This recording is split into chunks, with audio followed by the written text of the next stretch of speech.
Espíritu entre nosotros. Pues buenas tardes y bienvenidos a la introducción al Antiguo Testamento.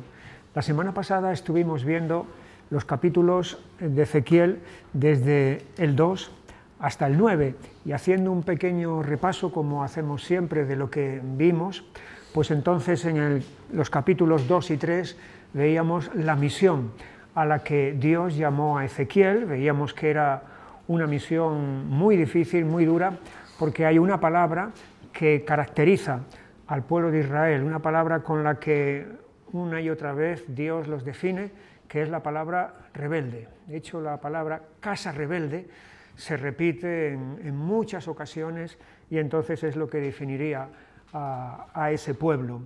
Eso quiere decir que la misión de Ezequiel era una misión muy difícil, muy ardua, porque tenía que presentar el mensaje de Dios entonces a gente que no quería escuchar. De hecho, los calificativos que Dios emplea ahí son de corazón duro y entonces empedernido, y los compara con espinos, con abrojos, con escorpiones, para definir entonces la naturaleza de este pueblo que tienen.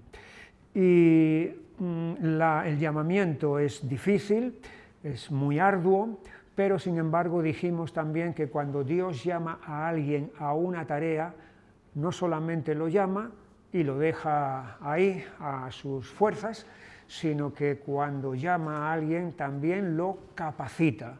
Y efectivamente vemos que Ezequiel va a recibir de parte de Dios una fortaleza interior que se compara con el diamante y el pedernal, por lo tanto que es capaz de enfrentar toda la dureza del ambiente en el que va a vivir.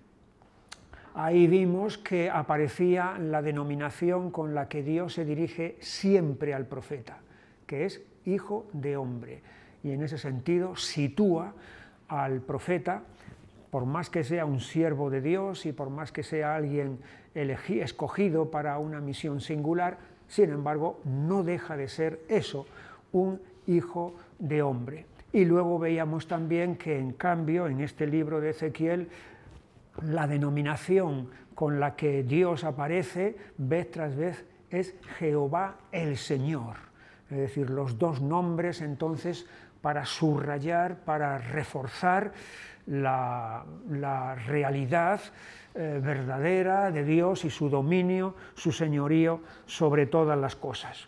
Luego saltábamos a los capítulos 4 y 5, donde veíamos la paciencia de Dios y la sentencia de Dios. La paciencia de Dios manifestada en la orden que le da al profeta de acostarse de un lado durante 390 días y luego del otro durante 40 días. Los 390 días simbolizan los 390 años que Dios ha estado soportando al pueblo de Israel, al reino del norte, lo cual nos retrocedería hasta los tiempos de la apostasía de Salomón, es decir, todo el reino del norte en su conjunto ha sido un fracaso. Rey tras rey, vez tras vez, generación tras generación, no ha habido ni uno que haya salido aprobado. Mientras que en el reino del sur, el reino de Judá, son 40 días que son representativos de una generación, pero no son los 390 días o 390 años de los que el reino del norte era partícipe. Entonces quiere decir que el reino de Judá, en ese sentido, hubo reyes como Josafat, como Ezequías, como Josías, que fueron verdaderos hombres de Dios, y hubo algunos otros también que no fueron del todo suspendidos y sin embargo recibieron un aprobado, vamos a decir, raspado, pero hay una diferencia muy notable entre el reino del norte y el reino del sur.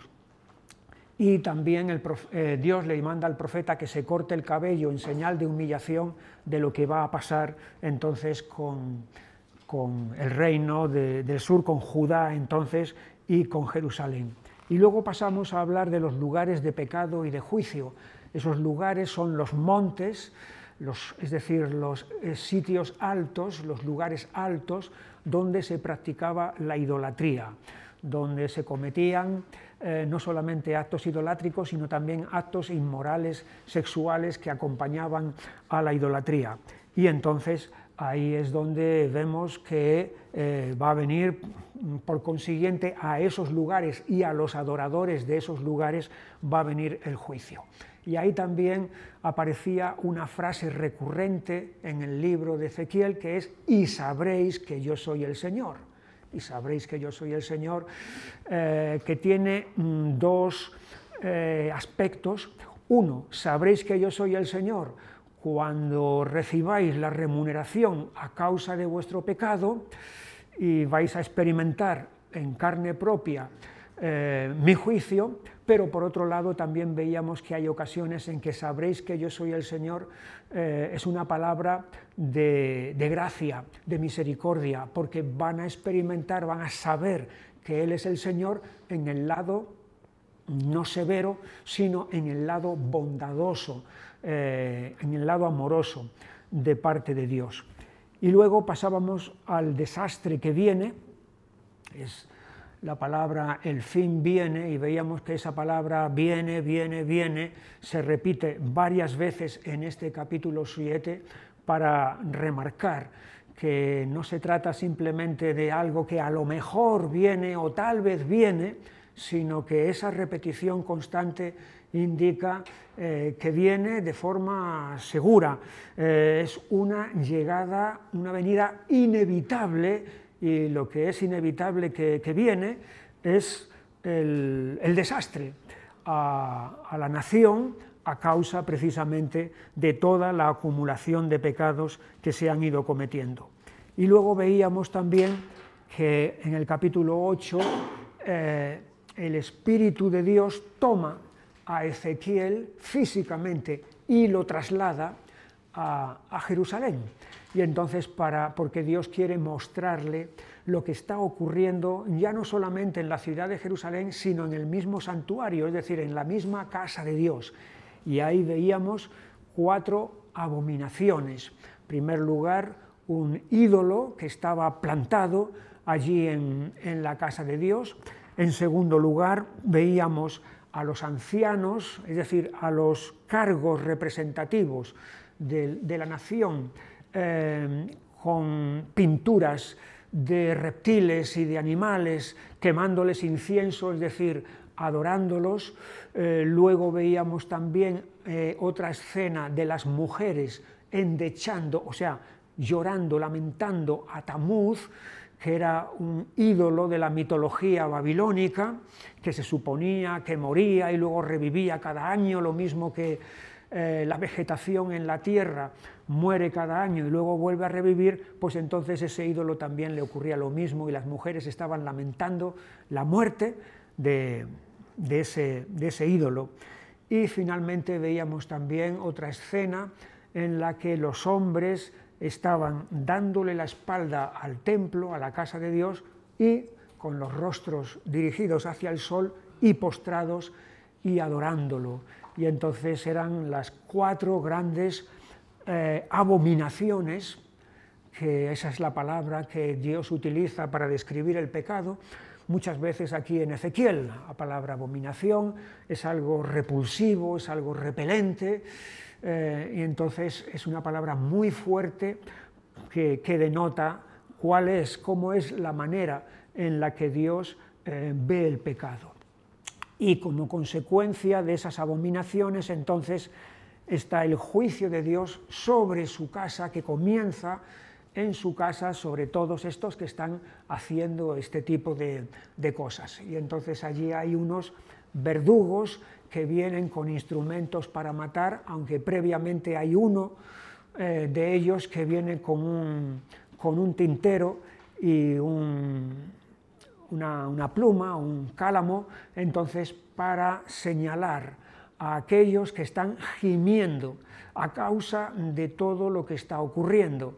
Es decir, no solamente se quedan indiferentes, no participan, pero se quedan indiferentes, sino que están gimiendo, están quebrantados, y en ese sentido van a ser por esa causa ellos van a ser eximidos, van a ser salvados entonces de toda esa matanza, y veíamos que eso es algo parecido a lo que ocurrió en Sodoma con Lot, donde Pedro, el apóstol Pedro, dice en su segunda carta que ese justo entonces estaba en ese sentido también clamando a causa de todo lo que allí estaba ocurriendo en esa ciudad, por lo cual también fue salvado, aparte de por la intercesión de Abraham.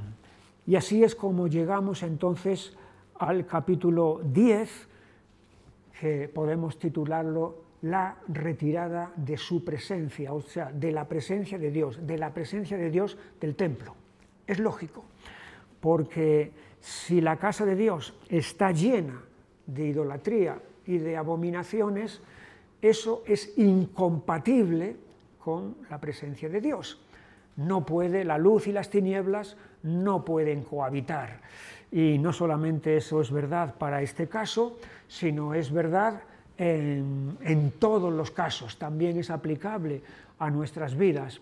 Si el pecado hace morada, si el pecado echa raíces en nuestras vidas, eso va a provocar, va a significar entonces que la presencia de Dios se va a alejar de nosotros, porque no vamos a poder tener comunión con ese Dios que es santo, si dentro de nosotros estamos albergando y estamos tolerando aquello que es maligno delante de sus ojos. Hay aquí sobre todo un par de enseñanzas en este capítulo 10, una de ellas la tenemos aquí en el versículo 2, y habló al varón vestido de lino y le dijo: entra en medio de las ruedas debajo de los querubines y llena tus manos de carbones encendidos de entre los querubines y espárcelos sobre la ciudad. Y entró a vista mía.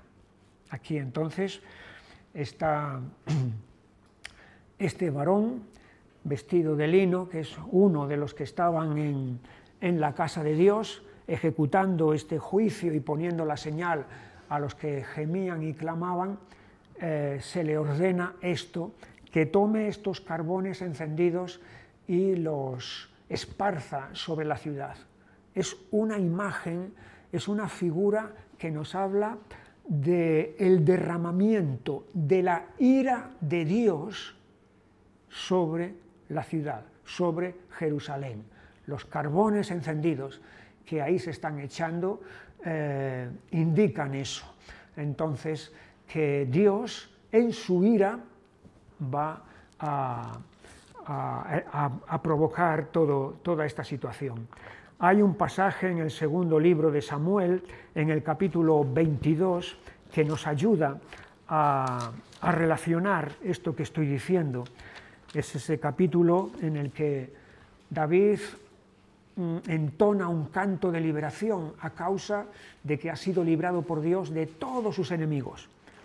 Y en el versículo 8, segundo de Samuel 22, 8, dice: la tierra fue conmovida y tembló, y se conmovieron los cimientos de los cielos, se estremecieron porque se indignó él. Aquí vemos una manifestación de Dios, y es una manifestación de indignación, es decir, de ira.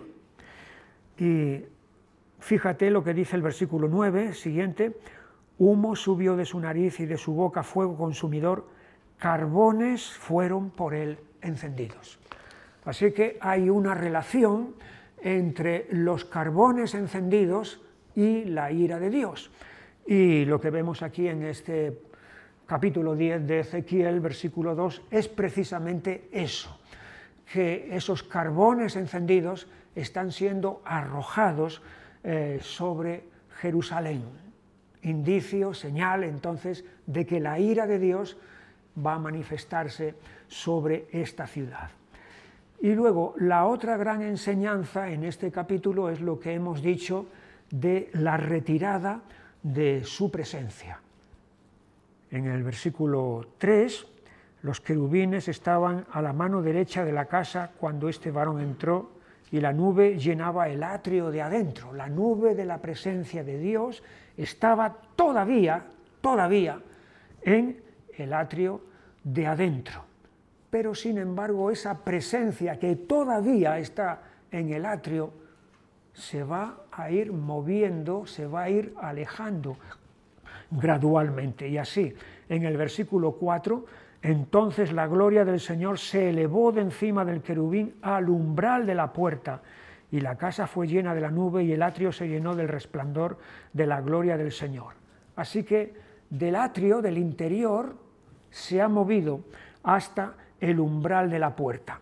Y luego, en el versículo 18, en este mismo capítulo, entonces la gloria del Señor se elevó de encima del umbral de la casa y se puso sobre los querubines. Ha habido otro movimiento de alejamiento, de irse más allá, hasta el punto de que en el capítulo 11 y versículo 23, y la gloria del Señor se elevó de en medio de la ciudad y se puso sobre el monte que está al oriente de la ciudad. O sea, ya no estamos en el atrio, ya no estamos en el umbral de la puerta del templo, no, ya estamos fuera de la ciudad. La presencia de Dios ya no está dentro de la ciudad y ya se ha ido hasta el monte que está al oriente de la ciudad, es el actual Monte de los Olivos, ¿no? Pues se ha ido desplazando, se ha ido moviendo, retirándose, por lo que decíamos antes, por la incompatibilidad entre la presencia de Dios y el pecado. No es la primera vez que algo así ocurre, porque cuando vamos al libro de Éxodo, al capítulo 33, donde acaba de producirse la escena de la adoración del becerro de oro en el capítulo 32. Los hijos de Israel, mientras Moisés estaba en la cumbre del monte Sinaí, recibiendo de Dios las tablas de la ley, ellos, como tardaba en venir, entonces le pidieron a Aarón: haznos dioses para que podamos adorarlos. Entonces Aarón fabricó aquel becerro de oro que fue pecado de idolatría, el quebrantamiento del primero de los mandamientos de la ley de Dios, y como consecuencia de todo eso hay una cosa que ocurre en el capítulo 33 y versículo 7. Y Moisés tomó el tabernáculo y lo levantó lejos, fuera del campamento, y lo llamó el tabernáculo de reunión. Y cualquiera que buscaba al Señor salía al tabernáculo de reunión que estaba fuera del campamento. Pero ese no era el sitio del tabernáculo, el sitio original del tabernáculo.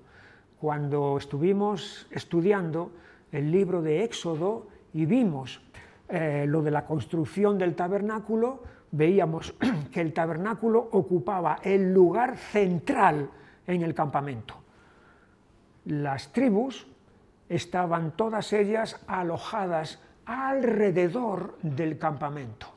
La presencia de Dios era central.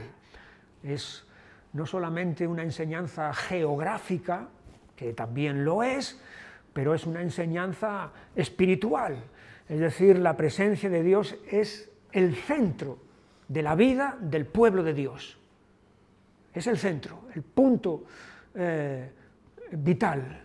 Si se pierde eso, se pierde todo. Y aquí, como consecuencia de este pecado del becerro de oro, entonces Moisés saca el tabernáculo de donde estaba en el centro y lo desplaza fuera del campamento. Es la enseñanza, lo mismo que vemos aquí en el libro del profeta Ezequiel, capítulo 10, de que la santidad de Dios es incompatible con el pecado de su pueblo.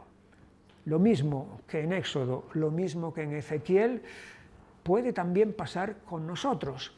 Si nosotros nos empeñamos en andar en desobediencia, en andar en rebeldía, terminamos perdiendo aquello que es más importante.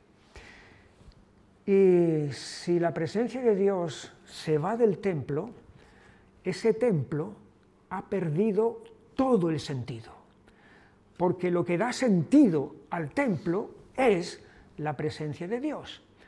El templo podrá ser magnífico, podrá ser arquitectónicamente una joya, podrá ser históricamente algo muy importante. En cierta ocasión algunos discípulos le vinieron a Jesús y le dijeron: Maestro, mira qué piedras y qué edificios, admirados ante lo que estaban viendo. Pero eso no es más que la superficie, eso no es más que la funda, eso no es más que lo exterior. Lo que verdaderamente tiene valor y da sentido al templo es la presencia de Dios. Si no está esa presencia ahí, el templo se convierte en algo hueco, en algo inútil e incluso engañoso, porque la gente piensa que el templo es como una especie de talismán que nos da suerte, que si tenemos este templo, mientras este templo esté aquí, estamos protegidos y estamos salvados. Cuando no es el templo el que protege y el que salva, sino que es esa presencia de Dios que da sentido al templo. La retirada de su presencia. Pasamos al capítulo 11 y en este capítulo lo he titulado Los establecidos y los deportados. Establecidos porque en Jerusalén hay mucha gente viviendo todavía. Ha habido deportados, Ezequiel es uno, y con Ezequiel otros, porque como ya hemos dicho en varias ocasiones, hubo 3 deportaciones. La primera bajo Josías, la primera bajo Joacim, la segunda bajo Joaquín, que es cuando Ezequiel fue deportado, y la tercera y última bajo Sedequías. Pero estamos en la segunda deportación. La tercera y definitiva no se ha producido todavía. O sea, la mayoría de la gente todavía está en la ciudad de Jerusalén. Hay unos pocos, es verdad, que están en Babilonia, entre ellos Ezequiel, pero la mayoría están todavía en Jerusalén. Y aquí tenemos en este capítulo 11, versículo 1, el Espíritu me elevó y me llevó por la puerta oriental de la casa del Señor, la cual mira hacia el oriente, y he aquí a la entrada de la puerta 25 hombres, entre los cuales vi a Hazanías, hijo de Azur, y a Pelatías, hijo de Benaía, principales del pueblo. No son cualquiera, no son gente del montón, no, son gente importante, son dirigentes del pueblo. Y me dijo: Hijo de hombre, estos son los hombres que maquinan perversidad y dan en esta ciudad mal consejo, los cuales dicen: no será tan pronto, edifiquemos casas, esta será la olla y nosotros la carne. Así que estos hombres tienen una confianza, pero es una confianza engañosa, de que los que han sido deportados, esos sí, esos están experimentando y sufriendo lo peor, y con ellos va lo del juicio de Dios. Pero como nosotros todavía estamos en la ciudad de Jerusalén, significa que vamos a quedarnos aquí. ¿Veis estas murallas que nos rodean? Estas murallas es lo que nos da protección, es lo que nos da seguridad. Esta es la olla, esa es la ilustración que ellos están empleando. Esta es la olla que nos rodea y nosotros somos la carne. Por lo tanto, nada va a acontecer. Podemos estar tranquilos, podemos estar seguros de que esto va a ser así siempre.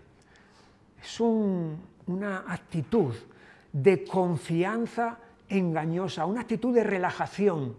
Y como son gente principal y están dando este mensaje a la gente, quiere decir que la gente está escuchando este mensaje allí en Jerusalén.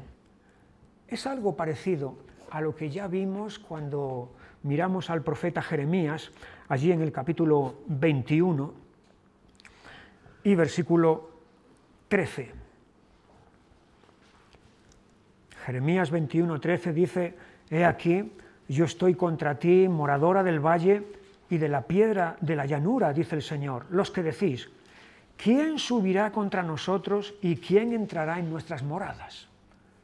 Cuando Jeremías está diciendo estas palabras es aproximadamente el mismo tiempo que cuando los principales estos de Ezequiel están diciendo esas palabras. Es la misma época. Y es interesante aquí, ¿no?, lo que Jeremías está diciendo de la gente que está viviendo allí en Jerusalén. ¿Quién subirá contra nosotros? Nadie. ¿Quién entrará en nuestras moradas? Nadie. Somos invulnerables, somos inconquistables. Yo estoy contra ti, moradora del valle y de la piedra de la llanura. Jerusalén tiene dos partes, una parte baja y una parte más elevada. Hay un barrio que estaba abajo, y hay un barrio que estaba arriba. Tanto los del barrio que estaba abajo como los que estaba arriba, la piedra de la llanura, y los del valle, están confiados, están seguros de que nada va a acontecer. Y es lo mismo que aquí están diciendo esta gente. Pero, dice el versículo 3, los cuales dicen: «No será tan pronto, edifiquemos casas, esta será la olla y nosotros la carne». Estamos seguros, estamos protegidos. Sin embargo, los crímenes que se están cometiendo en la ciudad, la sangre que se está derramando, clama contra ellos. Versículo 6. «Habéis multiplicado vuestros muertos en esta ciudad y habéis llenado de muertos sus calles». Y a causa entonces de todos estos crímenes, Dios le da la vuelta a la ilustración de la olla y la carne. Ellos dicen: la ciudad es la olla, las murallas son la olla, nosotros dentro de ella somos la carne. Y Dios va a darle la vuelta a la ilustración, versículo 7, «Por tanto, así ha dicho Jehová el Señor, vuestros muertos que habéis puesto en medio de ella, ellos son la carne y ella es la olla, mas yo sacaré a vosotros de en medio de ella. Espada habéis temido y espada traeré sobre vosotros, dice Jehová el Señor, y os sacaré de en medio de ella y os entregaré en manos de extraños y haré juicios entre vosotros». Así que la olla, las murallas, la ciudad, a los únicos que va a proteger son a los muertos, es decir, los que no necesitan ninguna protección, porque ya están muertos. Y vosotros, los vivos, vais a salir, vais a ser deportados, todos vosotros. Ese es el mensaje que aquí Dios le da a Ezequiel sobre estos que tienen una confianza carnal, una confianza engañosa de que nada va a acontecer. Y mientras el profeta está pronunciando esta palabra, versículo 13, aconteció que mientras yo profetizaba, aquel Pelatías, hijo de Benaía, uno de los principales, murió. Mientras el profeta está pronunciando esta palabra, este hombre cae súbitamente muerto. Entonces me postré rostro a tierra y clamé con gran voz y dije: «Ah, Señor Jehová, ¿destruirás de todo al remanente de Israel?». Esta es una pregunta que el profeta ya había hecho a Dios anteriormente. En el capítulo 9 y versículo 8, cuando el juicio de Dios se está produciendo sobre su casa y uno tras otro están cayendo muertos por la acción de esos verdugos enviados por Dios, Aconteció que cuando ellos iban matando y quedé yo solo, me postré sobre mi rostro y clamé y dije, Señor Jehová, ¿destruirás a todo el remanente de Israel derramando tu furor sobre Jerusalén? Y ahora que este hombre acaba de morir, mientras el profeta estaba pronunciando el mensaje, el profeta vuelve otra vez a manifestar esta expresión, este clamor a Dios. Porque si eso es señal de que va a haber una matanza generalizada, quiere decir que no hay esperanza para este pueblo.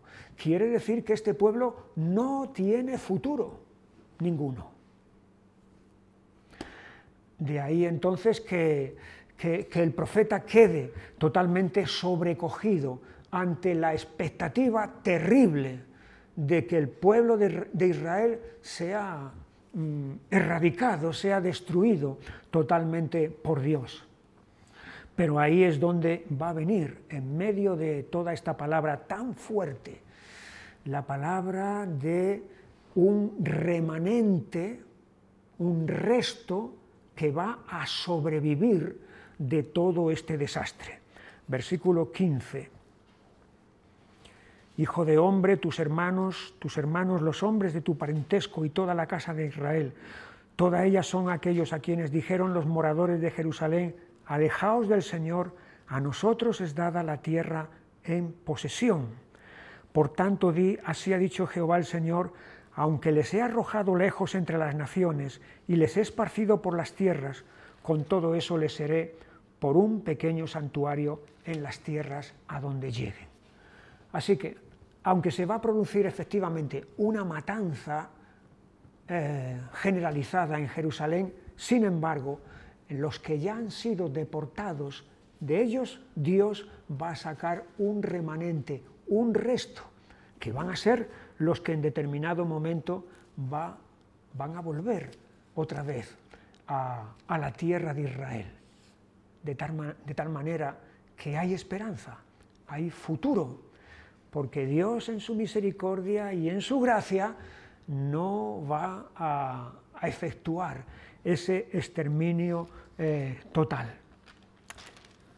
De hecho, en el versículo 17, di por tanto, así ha dicho Jehová el Señor, yo os recogeré de los pueblos y os congregaré de las tierras en las cuales estáis esparcidos y os daré la tierra de Israel, y volverán allá y quitarán de ella todas sus idolatrías y todas sus abominaciones, y les daré un corazón y un espíritu nuevo pondré dentro de ellos, y quitaré el corazón de piedra de en medio de su carne, y les daré un corazón de carne, para que anden en mis ordenanzas y guarden mis decretos, y los cumplan y me sean por pueblo, y yo sea a ellos por Dios.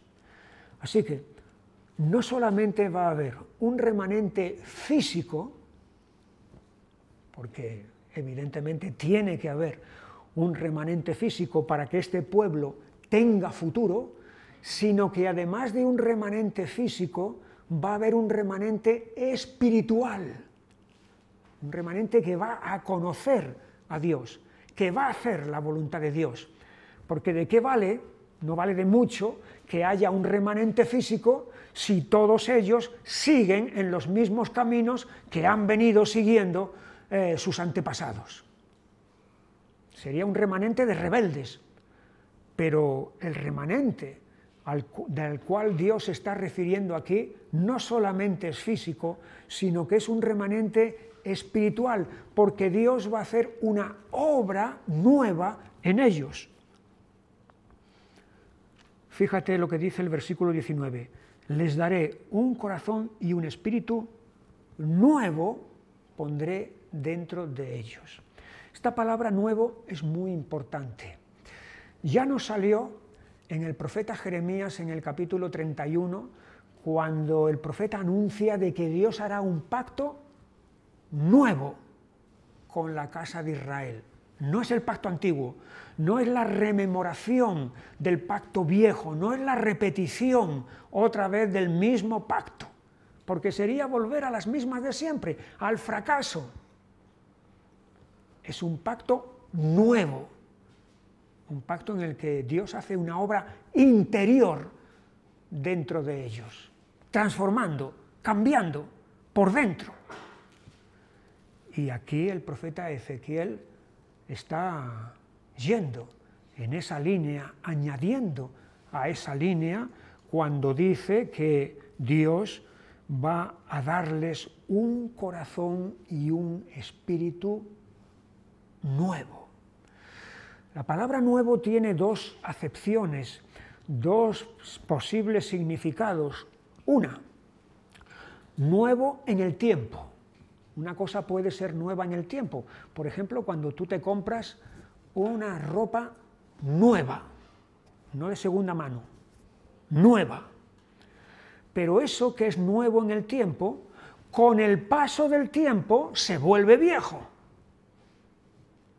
Lo nuevo en el tiempo, con el paso del tiempo se vuelve viejo. Pero cuando aquí se alude a la palabra nuevo, no se está refiriendo a algo nuevo en el tiempo, sino a algo nuevo en naturaleza, de otra naturaleza, de otra clase, diferente, que no envejece, que no decae, que no se desgasta, sino que mantiene esa naturaleza de nuevo, permanentemente. Es ahí donde luego el profeta Ezequiel, cuando lleguemos al capítulo 36 y versículo 26, él va a volver a insistir, o mejor dicho, Dios va a volver a insistir por medio de Ezequiel 36, 26, os daré corazón nuevo y pondré espíritu nuevo dentro de vosotros y quitaré de vuestra carne el corazón de piedra y os daré un corazón de carne. No nuevo en el tiempo, nuevo en naturaleza, nuevo en calidad, en clase. Esa es el tipo de corazón y espíritu. Y esta palabra nuevo es precisamente la que en el Nuevo Testamento va a adquirir preponderancia para enseñar la obra que Dios quiere hacer en su pueblo. Allí lo tenemos en 2 de Corintios, en el capítulo 5 y versículo 17, de modo que si alguno está en Cristo, nueva criatura es, las cosas viejas pasaron y aquí todas son hechas nuevas. Si alguno está en Cristo, el que está en Cristo, entonces hay una renovación, hay una creación nueva, que no tiene que ver con lo viejo, que está destinado a la desaparición, a la decadencia. Nuevo es también, como dice en Efesios, en el capítulo 4 y versículo 24, y vestíos del nuevo hombre, creado según Dios en la justicia y santidad de la verdad. Un nuevo hombre, una nueva criatura, dijo en 2 de Corintios, capítulo 5. Y esto que es nuevo, que Dios hace nuevo en nosotros, en los que hemos creído en Jesús, no solamente queda circunscrito, limitado a nosotros, sino que eso en su debido momento se va a extender a todo, absolutamente a todo, porque allí tenemos el pasaje de Apocalipsis 21:1, vi un cielo nuevo y una tierra nueva, porque el primer cielo y la primera tierra pasaron y el mar ya no existía más. Y yo, Juan, vi la santa ciudad, la nueva Jerusalén. Aquí todo es nuevo, todo es nuevo. No tiene nada que ver con esta creación. Esta creación está caída. Esta creación tiene fecha de caducidad. pero Dios va a hacer una creación nueva, una obra nueva a todos los niveles en los que hemos creído, en la morada suya con nosotros, la nueva Jerusalén, y en todo el resto de la creación que va a ser cielo nuevo y tierra nueva. Los establecidos y los deportados. Los establecidos, confiados vanamente, como no hemos sido deportados, esos son, los deportados son los que se llevan la peor parte, esos son los que tienen que estar bajo el juicio de Dios, nosotros no. Y Dios dice, es al revés, es de los deportados de donde voy a sacar remanente, y de vosotros que estáis confiados vanamente, creyendo que nada va a pasar, sois los que vais a salir de la ciudad en cautiverio. Es lo mismo que ocurrió, estamos aquí, el pensamiento de los establecidos, nosotros estamos bien, los deportados son los que están mal, es lo mismo que ocurrió en Jeremías, en el capítulo 24, cuando Dios le muestra la ilustración de los higos buenos y los higos malos. Allí está la ilustración, y uno pensaría, claro, los higos malos son los que ya están en el exilio, son los que han sido desterrados. Los higos buenos somos nosotros, los que todavía estamos aquí. Y Dios le dice a Jeremías, no, es al revés. Los higos malos son los que todavía están aquí en Jerusalén, y de los que están deportados es de donde voy a sacar los higos buenos. Cómo Dios da la vuelta al razonamiento humano. A veces tenemos la tendencia a mirar las cosas superficialmente o según nuestros propios criterios, pensando, así es, lo bueno es esto y lo malo es aquello, y resulta que Dios tiene otra manera totalmente diferente de ver las cosas. Hemos visto entonces, desde el capítulo 8, recordamos, el Espíritu de Dios traslada físicamente a Ezequiel desde donde está en Babilonia hasta la ciudad de Jerusalén para ver todo esto. Y estos 4 capítulos, 8, 9, 10 y 11, tienen lugar entonces allí en Jerusalén. De hecho, estamos en el capítulo 11, versículo 24, luego me levantó el Espíritu y me volvió a llevar en visión del Espíritu de Dios a la tierra de los caldeos, a los cautivos, y se fue de mí la visión que había visto. 8, 9, 10 y 11, el profeta ha estado allí en Jerusalén viendo todo esto, y ahora hay un retorno entonces a donde estaba él, allí en Babilonia. Capítulo 12 lo he titulado Cautiverio cercano o cautiverio inminente. Es que quedan 5 años. 5 años para que el desastre se produzca. 5 años no es nada, ¿verdad? No. Bueno, cuando tenemos 10 o 12 años de edad, somos niños, 5 años, eso parece una eternidad. Luego ya cuando vamos avanzando en el tiempo y tenemos 30 años y nos empiezan a salir las primeras canas, entonces nuestra noción del tiempo empieza ya a cambiar. Y ya no digamos, cuando llegamos a ciertas edades, entonces dices, se ha pasado esto volando. Parece que fue ayer y sin embargo han pasado todos estos años. 5 años no es nada. El cautiverio es cercano, el cautiverio es inminente. Aquí en el capítulo 12, versículo 1, vino a mí palabra del Señor diciendo, hijo de hombre, tú habitas en medio de casa rebelde. Aquí tenemos la denominación con la que Dios se refiere a casa rebelde. los cuales tienen ojos para ver y no ven, tienen oídos para oír y no oyen, porque son casa rebelde. Por tanto, tú, hijo de hombre, prepárate en seres de marcha y parte de día delante de sus ojos, y te pasarás de tu lugar a otro lugar a vista de ellos, por si tal vez atienden, porque son casa rebelde.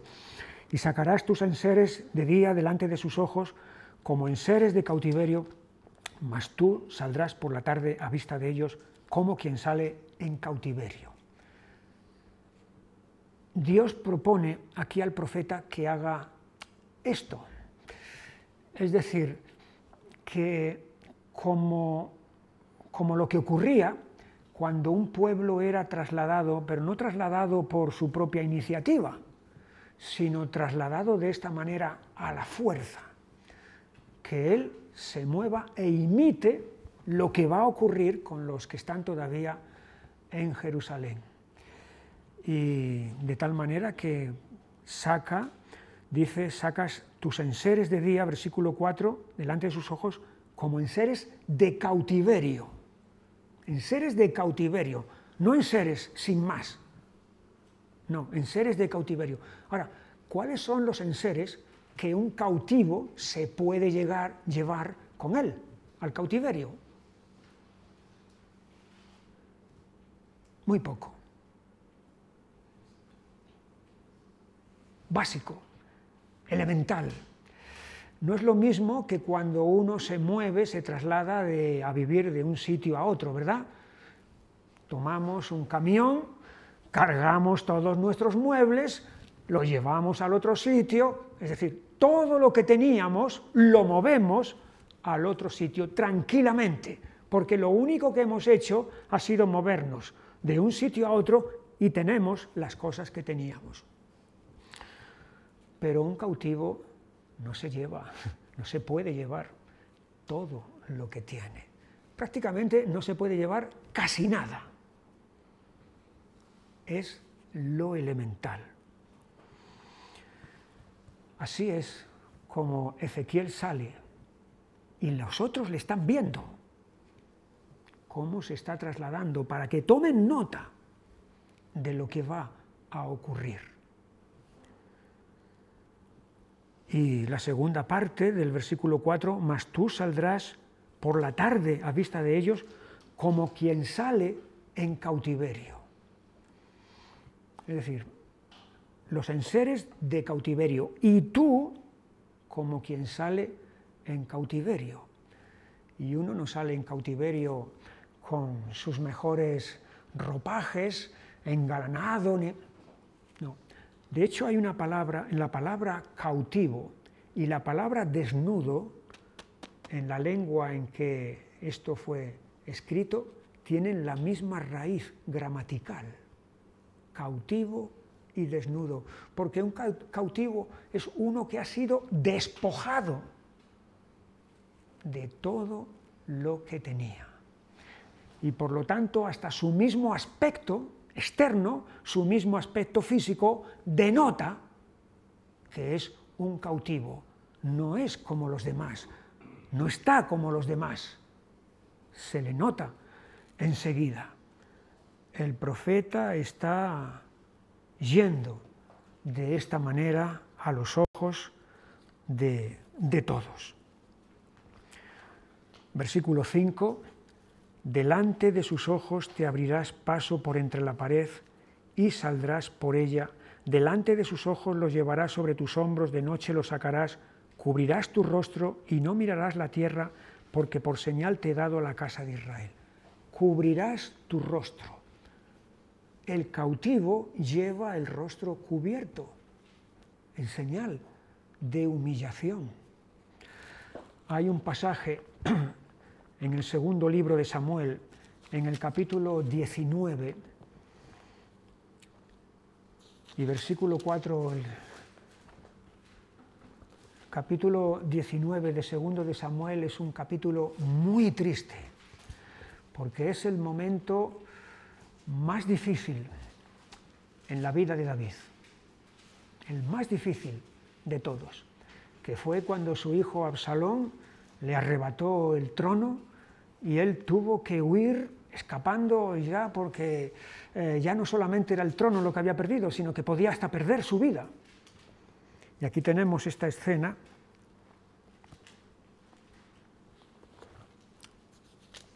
Espera.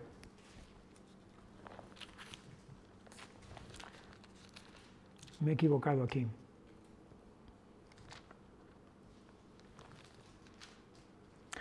Sí. No la encuentro ahora. 18.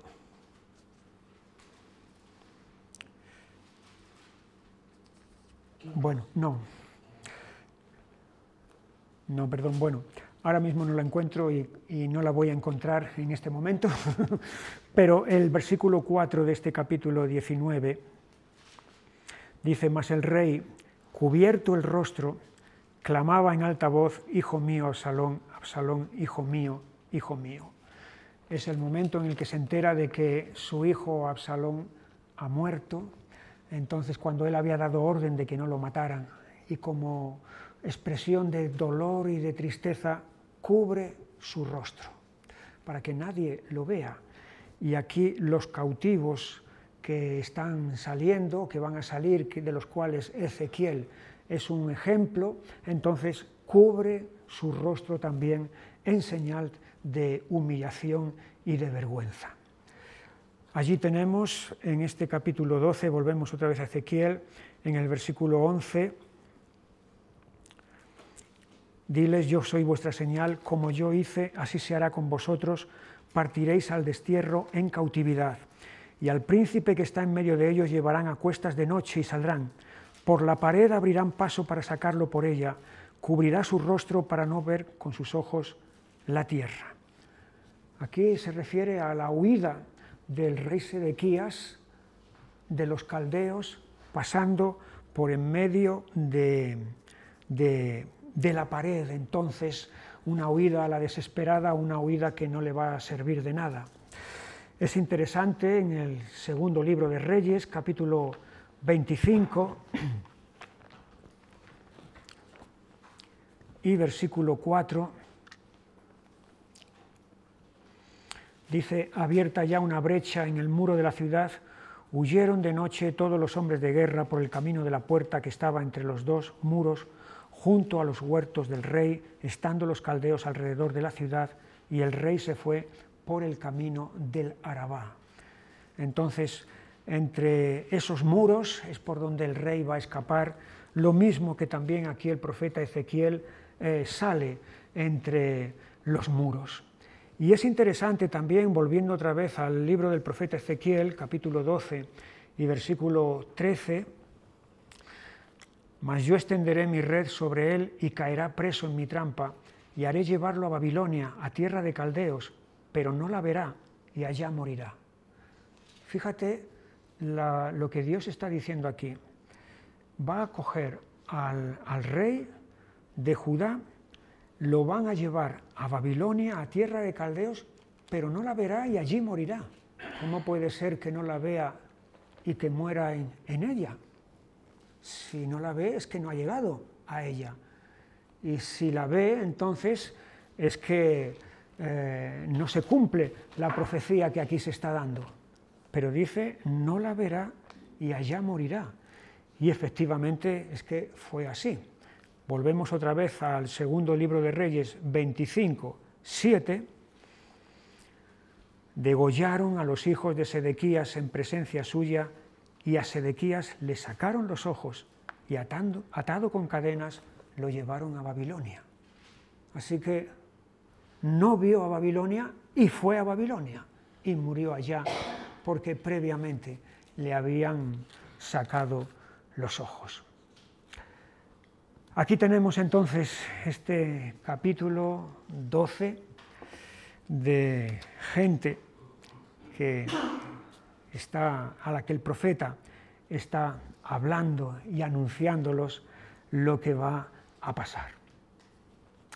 No obstante, a pesar de todo este anuncio que él está dando, la reacción es, versículo 22, hijo de hombre, ¿qué refrán es este que tenéis vosotros en la tierra de Israel que dice, se van prolongando los días y desaparecerá toda visión?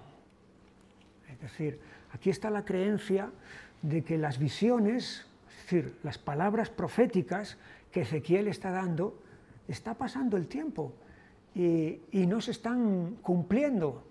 Por lo tanto, quiere decir que si está pasando el tiempo, es que nunca se van a cumplir. A pesar de que han visto la imagen del profeta saliendo con enseres de cautiverio y él mismo como un cautivo, sin embargo ellos siguen sin creer, siguen sin aceptar que eso es lo que va a ocurrir. Aquí tenemos entonces este refrán. Un refrán es una verdad popular, una verdad extendida que se ha enraizado en el corazón y en la mente de la gente. Es algo que la gente cree a pies juntillas. Entonces aquí, si es refrán, quiere decir que la gente está creyendo, todos ellos, que efectivamente la visión nunca se va a cumplir. Es para un tiempo, en todo caso, muy lejano, cuando en realidad faltan solamente 5 años, 5 cortos años para que se cumplan. El corazón humano es resistente a aceptar, prefiere creer fantasías, prefiere creer imaginaciones antes que aceptar la palabra de Dios. Es algo parecido a lo que ocurrió en los días de Noé. Si vamos un momentito al Evangelio de Mateo, al capítulo 24, versículo 38, porque como en los días antes del diluvio estaban comiendo y bebiendo, casándose y dándose en casamiento, hasta el día en que Noé entró en el arca y no entendieron hasta que vino el diluvio y se los llevó a todos, así será también la venida del Hijo del Hombre. Los días del diluvio, los días inmediatamente anteriores al diluvio, ¿qué estaban haciendo? Comiendo, bebiendo, casándose y dándose en casamiento. Es decir, viviendo normalmente como si nada fuera a acontecer. El desastre estaba a las puertas, el desastre estaba sobre sus cabezas. Sin embargo, ellos seguían viviendo como si tal cosa, como si nada. La predicación de Noé, los avisos de Noé, ese pregonero de justicia, les entraban por un oído y les salían por otro. Los avisos de Ezequiel, la escena de Ezequiel saliendo como cautivo con enseres de cautiverio, les entra por un oído y les sale por otro. Nada va a pasar. Como ocurrió con los de los días de Noé, que el diluvio llegó y los pilló de imprevisto a todos, así entonces va a ocurrir con esta generación de Ezequiel. Y es lo mismo también que puede ocurrir en nuestra generación, que la gente está viviendo a espaldas de Dios, indiferente a Él, andando en sus propios caminos, creyendo que todo va a ir bien, que todo va a ir a mejor, cuando se está preparando una tormenta en el horizonte que va a estallar de un momento a otro. Y solamente entonces es demasiado tarde cuando van a experimentar la verdad de las palabras, de los avisos solemnes que Dios tiene que dar a las naciones y a los individuos sobre el desastre que viene. Capítulo 13, tenemos allí a los falsos mensajeros. Es decir, Ezequiel se va a enfrentar aquí con falsos profetas. No es ya solamente gente del pueblo, o no son solamente gente de los importantes, de las autoridades civiles, sino que son profetas como él. Versículo 1. Vino a mí palabra del Señor diciendo: Hijo de hombre, profetiza contra los profetas de Israel que profetizan, y di a los que profetizan de su propio corazón, oíd palabra del Señor. Por lo tanto, Ezequiel se va a tener que enfrentar aquí contra los que pretenden hablar palabra de Dios, pero que en realidad es engañosa, porque dice, profetizan de su propio corazón. Hay dos posibilidades en cuanto a la profecía. Dos posibilidades en cuanto a dos fuentes posibles. Una, que esa fuente sea Dios; otra, que esa fuente sea el corazón humano. Si la fuente de la profecía es Dios, entonces estamos ante una profecía verdadera. Si la fuente de la profecía es el corazón humano, entonces podemos estar seguros de que estamos ante una profecía falsa. Y aquí están estos que están profetizando de su propio corazón. Por lo tanto, están trayendo un mensaje que es falsos. A estos profetas falsos, Dios los compara como a zorras en los desiertos. Versículo 4. Como zorras en los desiertos fueron tus profetas, oh Israel. La zorra es un animal destructivo. Los agricultores lo saben bien. Los ganaderos lo saben bien. Tienen que tener mucho cuidado con la acción de las zorras, porque lo único que hacen es destruir. No hay nada beneficioso que estos animales realicen. Y Dios está comparando aquí lo que están haciendo estos falsos profetas con las zorras en los desiertos. Fíjate, una zorra en un lugar desolado, si ya en un lugar sembrado hace destrozo, todavía en un lugar desolado también, porque lo que está es buscando alimento como sea, y entonces incluso en el lugar desolado lo poco que queda lo está destruyendo para no dejar absolutamente nada. Aquí, en la nación, lo poco que queda en pie espiritualmente hablando, estos hombres, los profetas falsos, lo están destruyendo todo. Son como zorras en los desiertos. Nada bueno, nada constructivo, nada edificante han traído. Versículo 5. No habéis subido a las brechas, ni habéis edificado un muro alrededor de la casa de Israel para que resista firme en la batalla en el día del Señor. Su acción, su labor, nada tiene que ver con algo consistente, con algo duradero y que aguante, que resista. Sus palabras son vanidad y mentira. Estas palabras vanidad y mentira referidas a ellos se repiten una y otra vez. Versículo 6. Vieron vanidad y adivinación mentirosa. Versículo 7. ¿No habéis visto visión vana y no habéis dicho adivinación mentirosa? Versículo 8. Por tanto, así ha dicho Jehová el Señor, por cuanto vosotros habéis hablado vanidad y habéis visto mentira. Versículo 9. Estará mi mano contra los profetas que ven vanidad y adivinan mentira. Mentira, mentira, mentira, vanidad, vanidad, vanidad. Son dos palabras que resumen muy bien el contenido del mensaje de estas personas.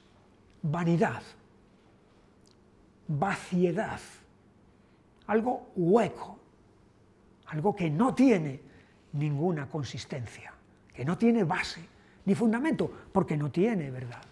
Mentira, algo que es engañoso, algo que es falso, que induce al error a los que escuchan todos estos mensajes. De hecho, su acción, y esto ya lo vimos, cuando hablamos de las ilustraciones que el profeta emplea, está en el versículo 10, sí, por cuanto engañaron a mi pueblo diciendo paz, no habiendo paz, y uno edificaba la pared, y he aquí que los otros la recubrían con lodo suelto. Esa es la tarea de estos hombres, recubrir la pared con lodo suelto, es decir, con algo que se desprende, con algo que no hace resistente a esa pared. Pero evidentemente su obra va a ser destruida y ellos mismos van a recibir la remuneración de parte de Dios. Versículo 14. Así desbarataré la pared que vosotros recubristeis con lodo suelto, y la echaré a tierra, y será descubierto su cimiento, y caerá, y seréis consumidos en medio de ella, y sabréis que yo soy el Señor. Aquí está de nuevo, otra vez esta frase, sabréis que yo soy el Señor, cuando os dé la remuneración que merece vuestro mensaje engañoso. Todo lo que habéis hecho se va a venir abajo, e incluso vosotros, cuando esa pared se caiga, seréis consumidos en medio de ella, es decir, os va a aplastar a vosotros. Esto en cuanto a los falsos profetas, pero había también falsas profetisas, es decir, mujeres que estaban también metidas en este asunto de traer mensajes engañosos a la gente que acudía a ellos para consultarlas. Allí tenemos en este capítulo 13 y versículo 14,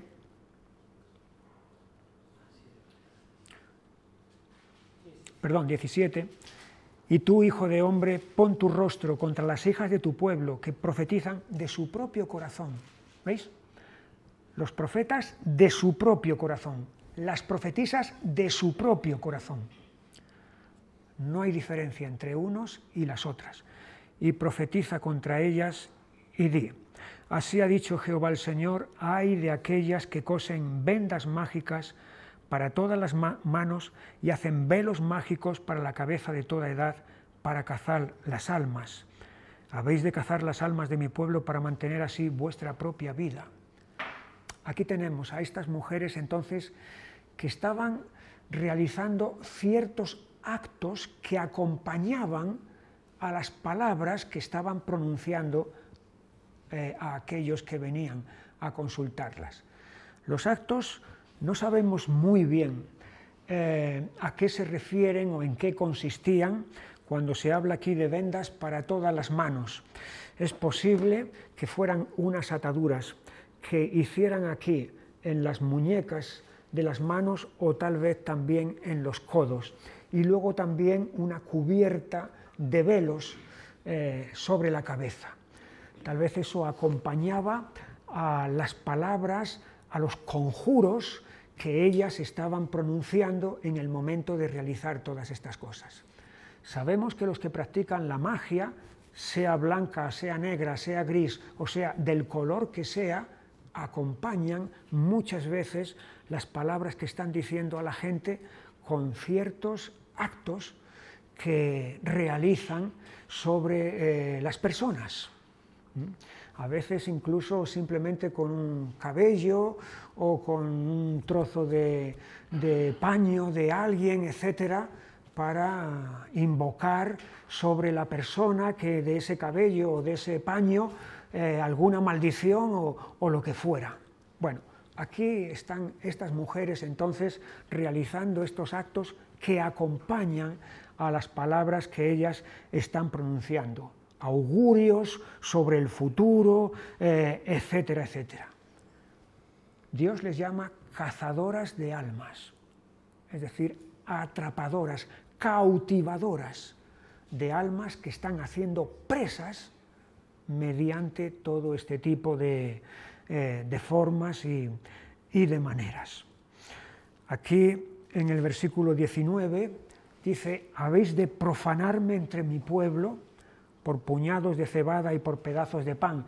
Esa es la paga que ellas recibían, que ellas ponían para pronunciar entonces la palabra a aquel que venía a consultarla. Pero aparece aquí la palabra profanarme, profanación. Es una palabra que aparece una y otra vez, hasta 24 veces en el libro de Ezequiel, más que en ningún otro libro de la Biblia. Ya nos salió esta palabra hace muchos meses, la palabra profanación, y dijimos que profanar significa reducir al nivel de lo ordinario o de lo vulgar aquello que es sublime o excelente. Y en ese sentido, profanar el nombre de Dios es reducir, rebajar el nombre de Dios hasta lo vil y lo ordinario. Y lo que aquí estas mujeres están haciendo es precisamente eso, de profanar a Dios ante la gente que está viniendo a preguntarles, a consultarles. Es la adivinación. La adivinación, cuando estudiamos el libro de Deuteronomio, vimos que era una de las prácticas usuales que había en la tierra de Canaán antes que Israel entrara allí. La adivinación, la consulta a los muertos, la brujería, la magia, todo ese tipo de prácticas ocultistas que Dios prohíbe a su pueblo para que no practiquen todo ese tipo de cosas. Pues bien, aquí tenemos a estas mujeres en el cautiverio, en la deportación, que están recurriendo a este tipo de prácticas paganas, cananeas, que han sido condenadas absolutamente por Dios. Pasamos al capítulo 14, preguntar sin cambiar. Versículo 1, vinieron a mí algunos de los ancianos de Israel y se sentaron delante de mí. Y vino a mí palabra del Señor diciendo, Hijo de hombre, estos hombres han puesto sus ídolos en su corazón y han establecido el tropiezo de su maldad delante de su rostro. ¿Acaso he de ser yo en modo alguno consultado por ellos? Aquí están, algunos de los ancianos de Israel, cargos representativos del pueblo de Israel, que vienen a recibir palabra de Ezequiel. Aparentemente eso, muy bien, están buscando palabra de parte de Dios a través de Ezequiel. Sin embargo, lo que en realidad hay en el corazón de estas personas son que han puesto sus ídolos en su corazón y han establecido el tropiezo de su maldad delante de su rostro. Han puesto, han establecido. Esos verbos han puesto y han establecido significa que los han hecho suyos, que ha echado raíces.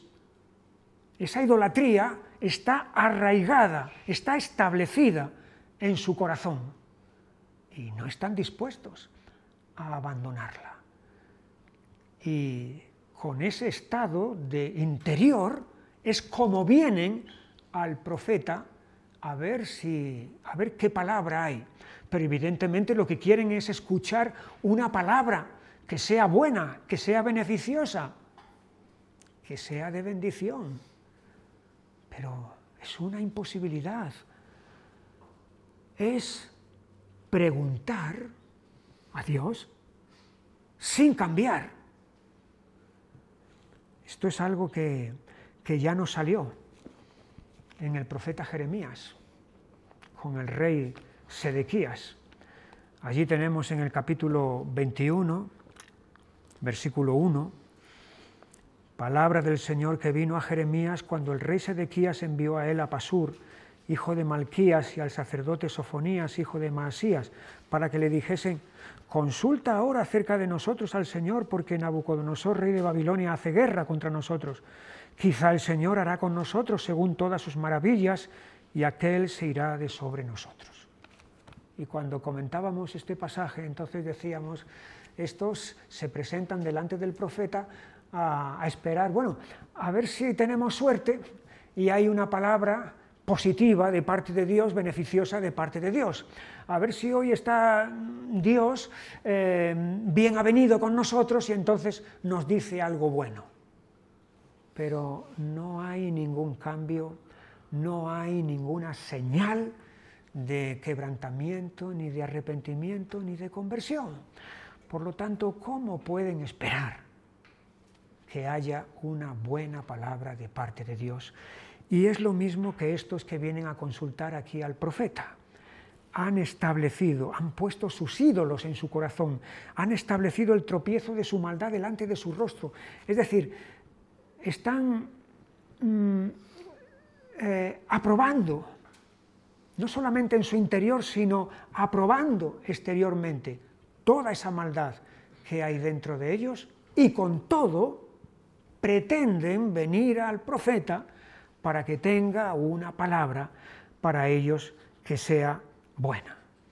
Es una pretensión disparatada. Es como pretender encender fuego con agua. Es como pretender hacer alimento con arena. Es un imposible. Y es donde Dios pone las cosas en orden y pone las cosas en su sitio. Versículo 6. Por tanto, di a la casa de Israel, así dice Jehová el Señor, convertíos y volveos de vuestros ídolos y apartad vuestro rostro de todas vuestras abominaciones. Es por ahí por donde hay que empezar. Es el cambio, es la conversión, es el arrepentimiento, es el mensaje de siempre. Es el mensaje de Isaías, es el mensaje de Jeremías, es el mensaje de Ezequiel, es el mensaje de Juan el Bautista, es el mensaje de Jesús. Es el mensaje inmutable para todas las generaciones, en todos los tiempos y en todos los lugares.